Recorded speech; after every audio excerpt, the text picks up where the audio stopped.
तो आइए अब इस सीरीज को, इस श्रृंखला को हम शुरू करते हैं बाइबल स्टडी के रूप में। वैसे जैसे मैंने पहले बताया, ये बाइबल स्टडी बहुत ही रोमांचक होने वाली है। इसमें क्वेश्चन आंसर भी रहेंगे। आप कमेंट बॉक्स में उसके आंसर दे सकते हैं, हमें मुझे बता सकते हैं और अपनी जानकारी को अपने सृजनहार के प्रति बढ़ा सकते हैं। तो मैं बात शुरू करूंगा दाऊद से। आप जानते हैं सब, दाऊद कौन था? अपने भाइयों में से सबसे छोटा था और परमेश्वर के द्वारा चुना गया था। उसने बड़े बड़े युद्ध लड़े और यहूदा और इजराइल को छुड़ाया, बचाया। उसके बाद सुलेमान ने जन्म लिया। सुलेमान ने सारा काम संभाला। उसने मंदिर का निर्माण किया, अपने राजमहल का निर्माण किया। और आप जानते हैं कि सुलेमान का पतन कैसा हुआ। सुलेमान अलग अलग गोत्र की स्त्रियों को ब्याया, यानी कि विवाह किया, जो कि परमेश्वर ने मना किया था। परमेश्वर की ये चेतावनी थी उसको कि सिर्फ अपने ही जाति गोत्र में तू विवाह करना, दूसरे गोत्र की या दूसरी जाति की स्त्रियां ना लाना। परंतु उसने बहुत सारी शादियां की, आप जानते हैं इस इतिहास के बारे में, और उसका पतन हुआ। तो ये यहीं से शुरू होता है, क्योंकि सुलेमान के शासन काल में, राज्य काल में इजरायली साम्राज्य दो भागों में बट गया। एक भाग में 10 राज्य आए या 10 गोत्र आए, जो कि नॉर्थर्न किंगडम कहलाया, और दूसरा जिसमें 2 जातियां थी, जिसमें 2 गोत्र थे, वो साउथर्न किंगडम कहलाया, और वो था यहूदा और बेंजामिन। आप इससे पहले की घटना जानते हैं कि सुलेमान के पास जब नबी गया एक, और उसने गमछा लिया, उसको फाड़ा और कहा कि अब से इजराइल के 2 भाग हो जाएंगे, है ना। उसके बाद की ये घटना है। तो नॉर्थर्न किंगडम और साउथर्न किंगडम, इजराइल इन 2 भागों में बट गया। सीरिया ने नॉर्थर्न किंगडम को जीत लिया। नॉर्थर्न किंगडम जिसमें 10 गोत्र थे, और बेबीलोन ने भी साउथर्न किंगडम को जीत लिया। ये साउथर्न किंगडम जिसमें 2 गोत्र थे। बेबीलोन ने ना केवल साउथर्न किंगडम को, परंतु पूर्ण मिडिल ईस्ट को जीत लिया। फारस ने भी फिर आक्रमण किया और संपूर्ण बेबीलोन को जीत लिया।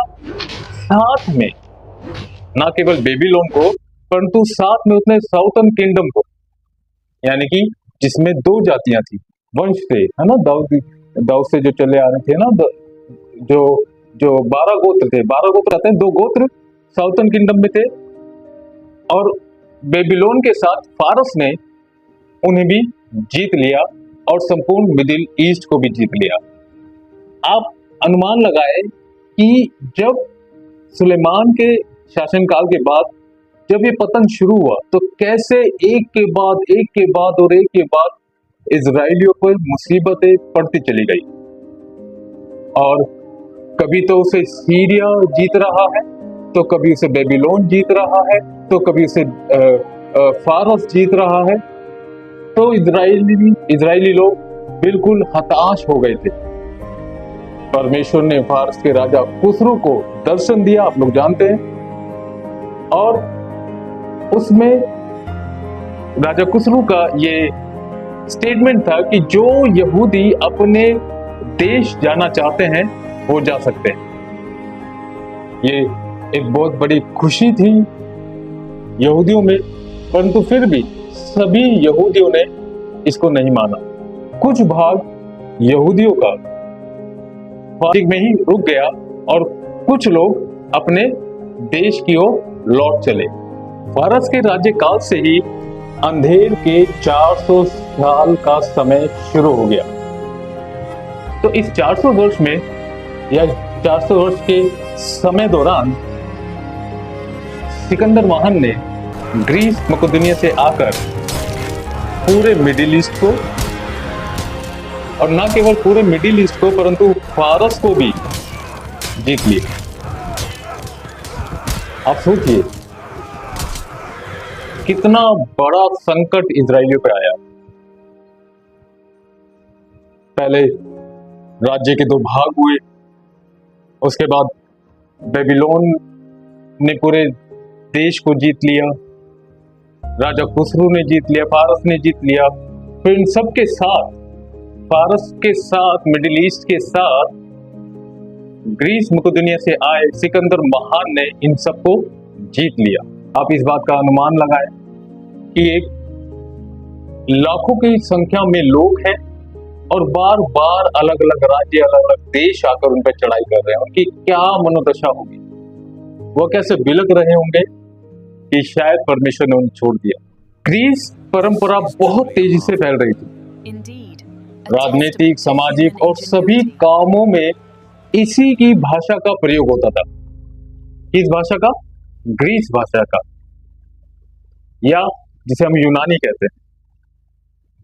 तो ग्रीक भाषा बहुत तेजी से फैल रही थी। वो सामाजिक, राजनीतिक और सभी छोटे मोटे कामों के लिए इसी भाषा को इस्तेमाल हो रहा था। इसलिए सभी यहूदियों ने भी इन भाषा को सीखा। इस ग्रीक परंपरा को हेलेनिज्म कहा गया।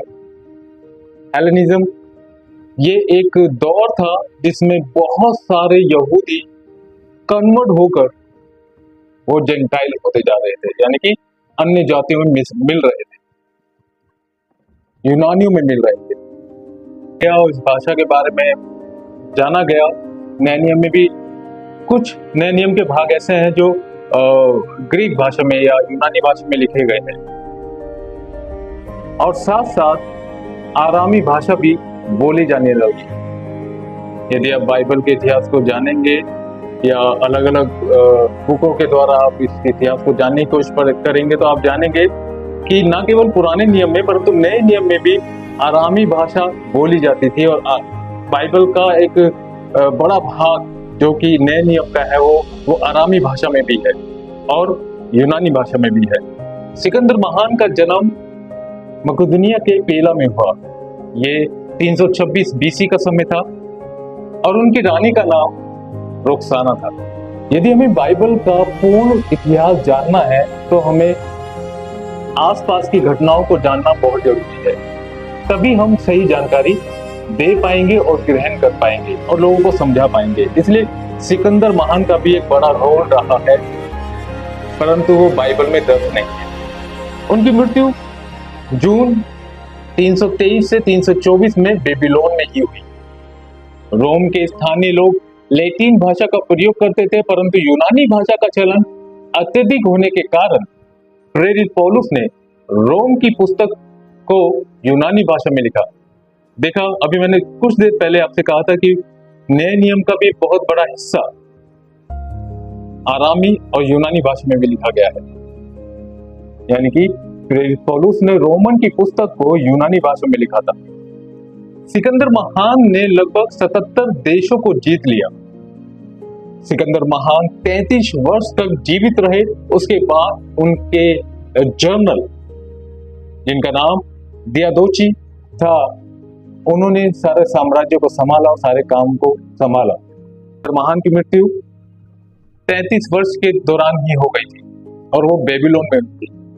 अब ये जरूरी था कि इस बड़े से साम्राज्य को कौन संभाले, तो इस साम्राज्य को संभालने के लिए उन्हीं के मंत्री दियादोची ने संभाला और संपूर्ण साम्राज्य को, यानी कि 77 देश को 4 भागों में बांट दिया। कितने भागों में? 4 भागों में बांट दिया, जिसमें से 2 भाग बाइबल के इतिहास का केंद्र बिंदु है। वो कौन कौन से हैं? पहला इजिप्ट, जो कि मिस्र कहलाया, जिसकी राजधानी अलेक्जेंड्रिया थी, और दूसरा भाग सीरिया कहलाया, जिसकी राजधानी एंटियोक थी। आपने पढ़ा होगा नए नियम में एंटियोक, जब प्रेरितों की पुस्तक आप पढ़ेंगे उसमें कई जगह एंटियोक का जिक्र है। आप उसको ध्यान से पढ़ें। बाइबल के इतिहास को जानने के लिए हमें सारी घटना बड़ी ध्यान से पढ़नी पड़ेगी। सिकंदर महान के सैनिक और योद्धा बहुत बड़ी संख्या में थे। आप इसका अनुमान लगा सकते हैं, आप गेस कर सकते हैं कि जो राजा यानी कि सिकंदर महान, जिसने 77 देशों को जीत लिया, उसके पास कितनी बड़ी मात्रा में सेना हुई। तो सिकंदर महान के सैनिक और योद्धा, जो कि बहुत बड़ी संख्या में थे, उन्होंने यहूदी महिलाओं से विवाह करना शुरू कर दिया। आप और मैं जानते हैं परमेश्वर की ओर से ये चेतावनी थी सभी यहूदियों और इस्राएलियों को कि अपनी जाति के बाहर विवाह नहीं करना। आपने नहमाया की पुस्तक में भी पढ़ा होगा, इज़रा की पुस्तक में भी पढ़ा होगा। मगर यहाँ हम देखते हैं कि उन योद्धाओं ने, जो कि बहुत बड़ी संख्या में थे, उन्होंने यहूदी स्त्रियों से विवाह करना शुरू कर दिया। उसको हेलेनिज्म कहा गया, उसको हेलेनिज्म कहा गया। यूनानी भाषा प्रचुर मात्रा में बोली जाने लगी। अब इजरायली भाषा या यहूदी भाषा या इब्रानी भाषा कुछ ही लोग बोल पाते थे, क्योंकि वहां पर सभी बातों के लिए यूनानी भाषा का इस्तेमाल होता था, अरामी भाषा का इस्तेमाल होता था, लेन देन के लिए भी इसी भाषा का इस्तेमाल होता था, राजनीतिक कामों के लिए, सामाजिक कामों के लिए भी इसी भाषा का इस्तेमाल होने लगा, और इब्रानी भाषा का चलन कम होता गया। तो अब 285 वर्ष से लेकर 286 वर्ष बीसी, ये आप देख रहे होंगे, 285 से 246 वर्ष। मैं आपको थोड़ा सा समझाना चाहता हूँ, ध्यान से समझिए।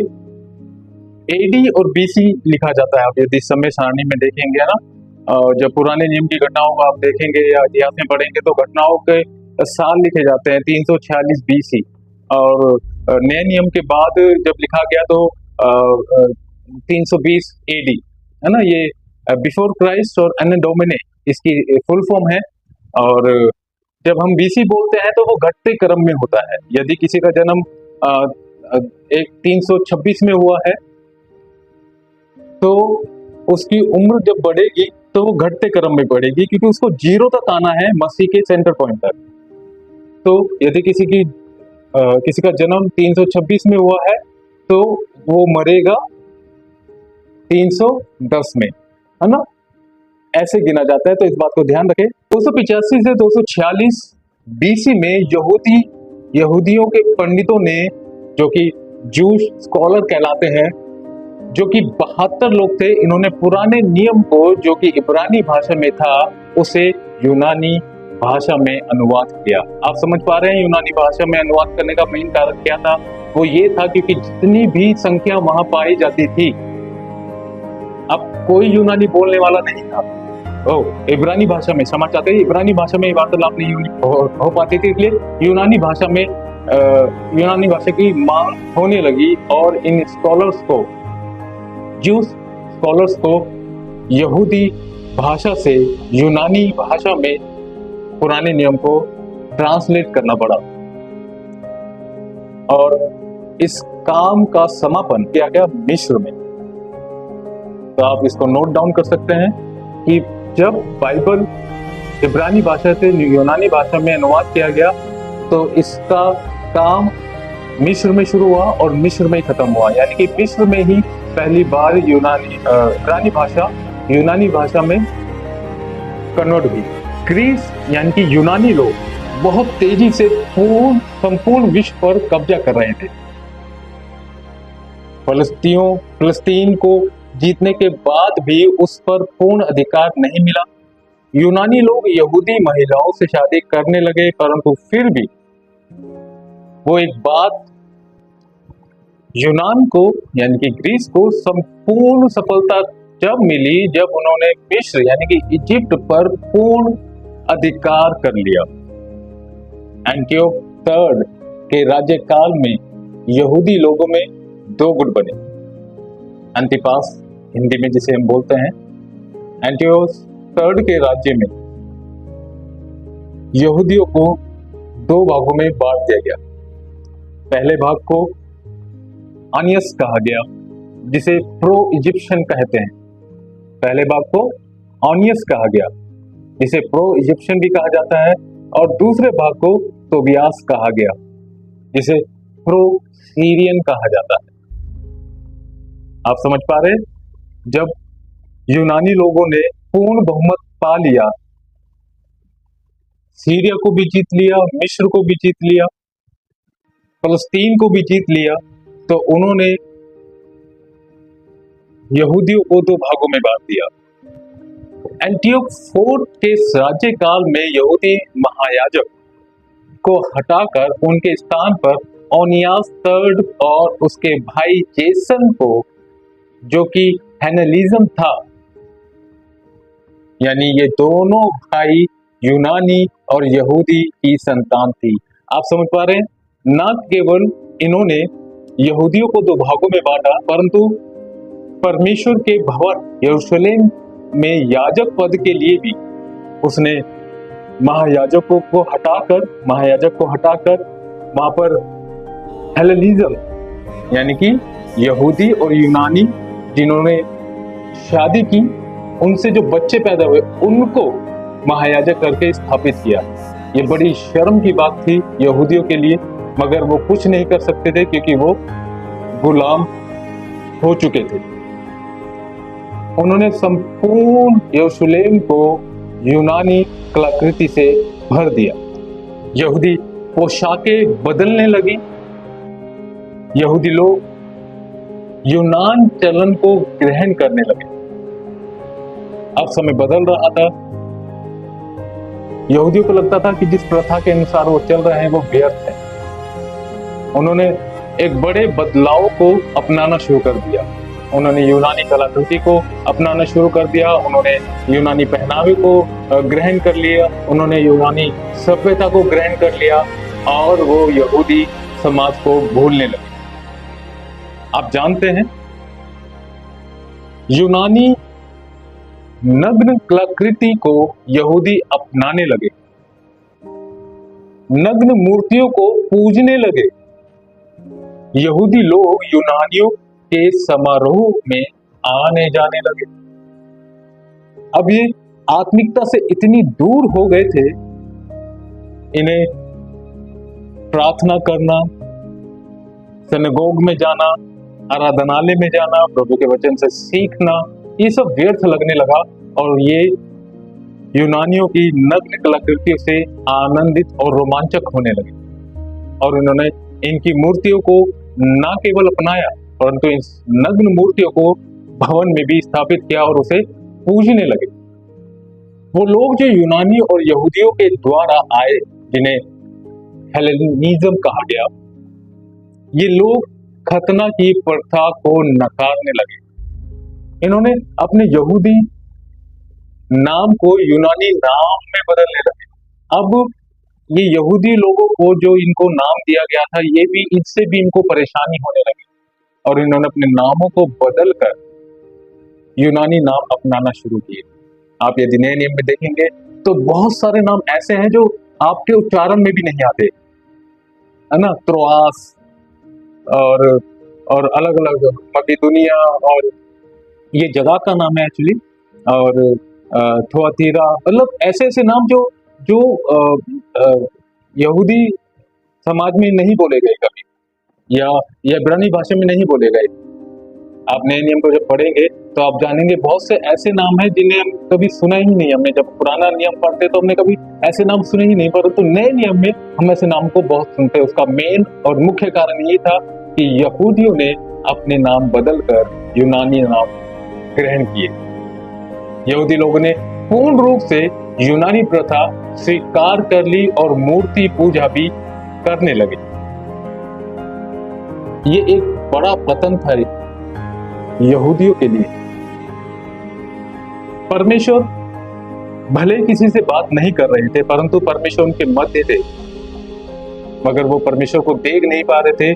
दुनिया की चकाचौंध के बीच में कलाकृतियां बदल गई, पोशाकें और पहनावे बदल रहे थे, भाषाएं बदल गई थी।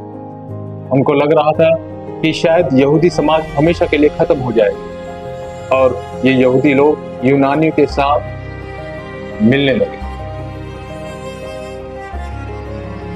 यहूदी लोग ने पूर्ण रूप से यूनानी प्रथा स्वीकार कर ली और मूर्ति पूजा भी करने लगे। ऐसे लोगों को एक नाम से जाना जाता था और वो नाम था हसाइडिस, और पायोस पीपल्स।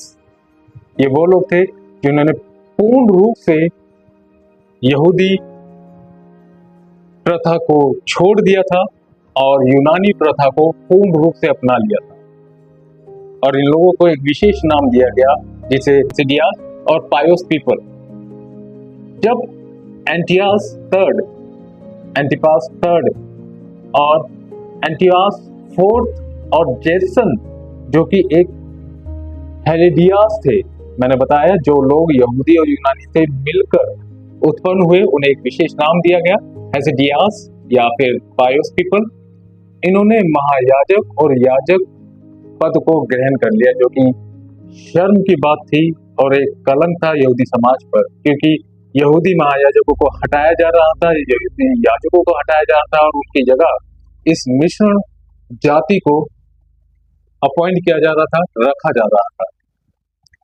एंटिपास थर्ड और एंटिपास फोर्थ जो कि मिश्रण से पैदा हुए थे, यूनानी और यहूदी लोगों से जो उत्पन्न हुए थे, उन्होंने याजक पद को ग्रहण किया और न केवल याजक पद को ग्रहण किया परंतु अपने अधिकारों का गलत फायदा उठाया। यहूदी परंपरा के अनुसार याजक, महायाजक सिर्फ हारून के वंश के बनाए जाते थे। या पुराने नियम में पढ़ सकते हैं कि याजक या महायाजक सिर्फ हारून के परिवार से ही लिए जाएंगे और सेवा करने के लिए तंबू की या मंदिर के बर्तनों की, इन सब की सेवा लेवी परिवार में से, इन सब की सेवा के लिए लेवी परिवार में से लिया जाएगा। याजक इस दौरान रोम साम्राज्य ने जन्म लिया और फैलता चला गया। यानी कि जब ये घटनाएं चल रही थी, जब इस बड़ी सेना ने, जो कि सिकंदर महान की सेना थी, जब इसने फलस्तीन को, मिस्र को और सीरिया को भी जीत लिया और एक बड़ा बदलाव हुआ जो कि पतन का बदलाव था। यहूदियों ने सारी यूनानी प्रथाओं को ग्रहण किया और अपना लिया। उसके बाद रोम साम्राज्य का जन्म हुआ। रोम साम्राज्य ने एंटिपीटर को पूर्ण फलस्तीन पर राज्य करने का अधिकार दिया। किसने? रोम साम्राज्य। ध्यान से सुनना। जी हाँ, रोम साम्राज्य ने संपूर्ण फलस्तीन पर राज्य करने के लिए एंटिपेटर को अपॉइंट किया। रोमन को इस पर पूरा भरोसा था, जिसका फायदा उसके बेटे हेरोद को मिला।